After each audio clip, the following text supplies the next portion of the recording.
Hello everyone, my name is Seth, and today I'm going to give you my review of Ready or Not.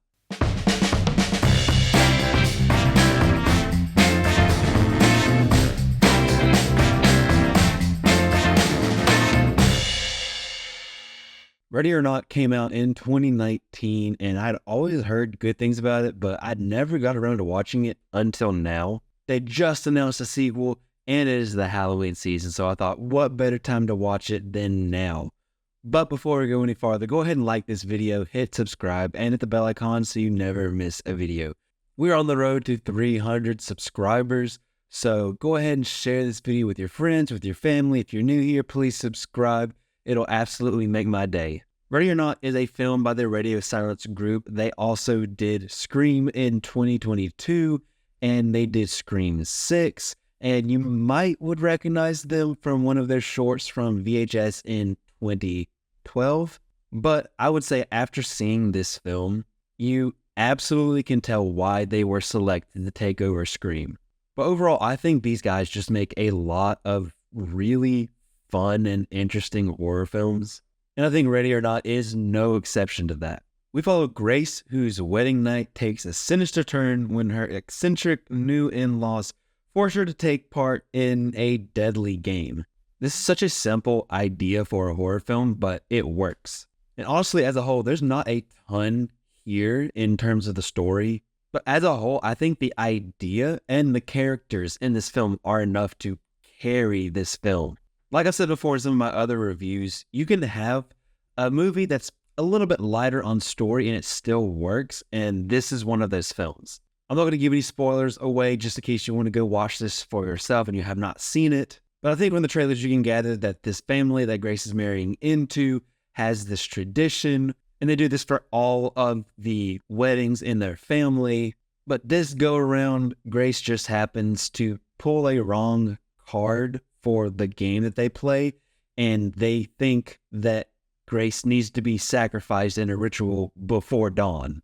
And that's really the whole story. It takes place in the same house, the same day, and it's just about Grace trying to survive until morning. But it's not just the story that makes this film good, it's how they tell it. They absolutely bring you in and make you feel Grace's paranoia whenever she finally comes around and figures out what's really going on. And they do such a good job of building suspense and really keeping you on edge. All throughout this film, they do such a great job of building the suspense, and they give characters a little bit of hope, and then they extinguish it right at the right time. They build up tension, and they release the tension right at the right time. The whole chase all throughout this film, the kind of cat and mouse game that they're playing all throughout this film, it never gets tired, and this film honestly has really great pacing.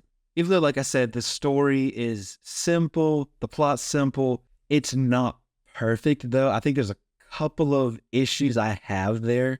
Sometimes I feel like they kind of forget about Alex, who is Grace's husband. They kind of forget about him and what's going on with him, his plot. He isn't the main focus of the story, but we kind of leave him in the second act, and we leave him for just about the whole second act. And when we go back to him, it's almost kind of a surprise, like, oh yeah, I forgot he was in this movie.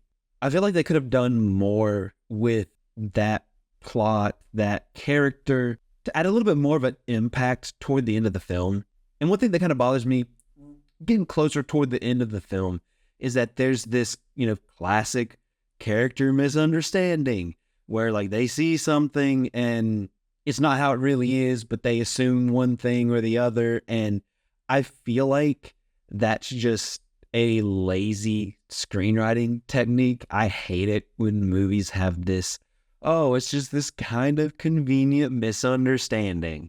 So I don't love that. I think that's definitely an issue. But in terms of it transitioning the story to the end, I gotta say, I love the ending. I love how this film ends. It's incredibly satisfying and it's a lot of fun. And honestly, it perfectly fits the tone of the rest of the film. And as odd as it might sound, if you're somebody who's seen this film, I think this ending just really kind of puts a smile on your face. Another thing in this film that really worked for me is the characters. And even though not all of the characters have depth, they are a lot of fun. I think they all are still well written and they have their own very defined personalities. I think all of the side characters in this end up having their own moment. And as far as side characters go, they all just make an impact at one point or another throughout the film. Some of them are really wacky and over the top, but it fits and it works and it leads to some laughs too.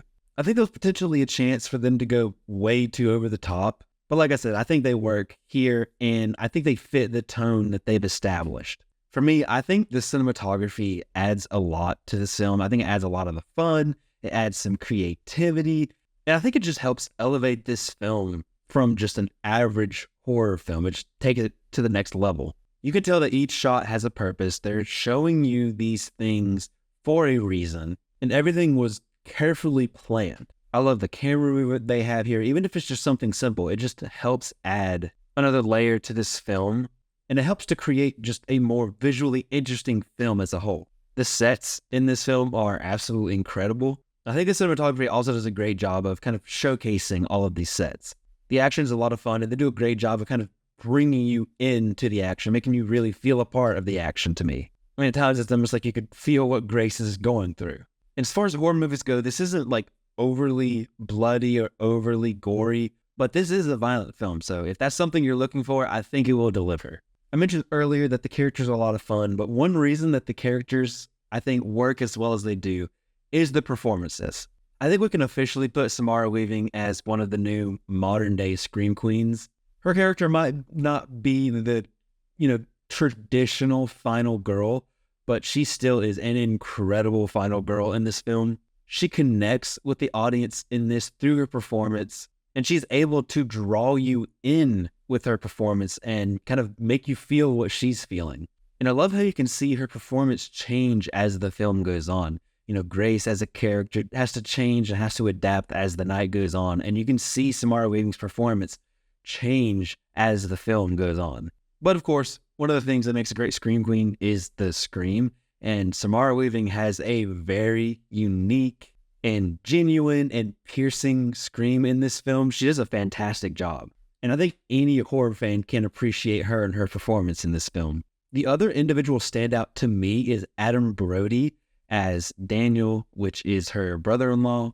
He plays this alcoholic character who is kind of torn between, kind of wanting to be a part of his family, but also at the same time being exhausted by his family. It's honestly a very subtle performance by him, but it's really well done. Like there's even some parts from time to time where I can't even really put my finger on it, like what makes the performance great, but he does a great job in this. Everybody else in the cast does a great job. Even though they might not be an individual standout, they work together as this kind of ensemble. Like I said, some of these characters are kind of wacky, a little bit over the top, and these actors rise to meet those expectations from the script. Overall, I think this is just a really fun and entertaining horror film. It's a simple story, might not have the most substance to it. The characters might not have the most depth, but I think it's a great idea and it's a lot of fun. The characters are very entertaining and we have some good performances with Samara Weaving and Adam Brody really big standouts here. The action is fun, the cinematography is creative, and it really helps add another level to this film. So I really enjoyed Ready or Not. I completely understand after seeing this film.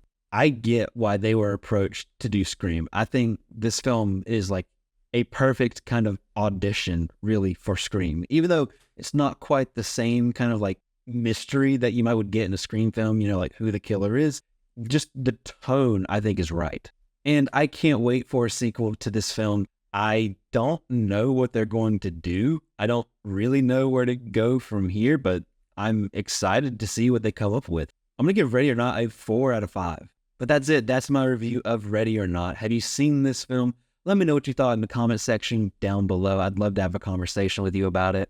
Also, in the comment section down below, if you have any horror films you would like me to review during this kind of Halloween season, let me know. I'd love to hear your recommendations. Thank you so much for watching. I really appreciate it. Don't forget to like this video, hit subscribe, and hit the bell icon so you never miss a video. You can follow me on social media pretty much anywhere at CinemaSeth, and I'll see you next time.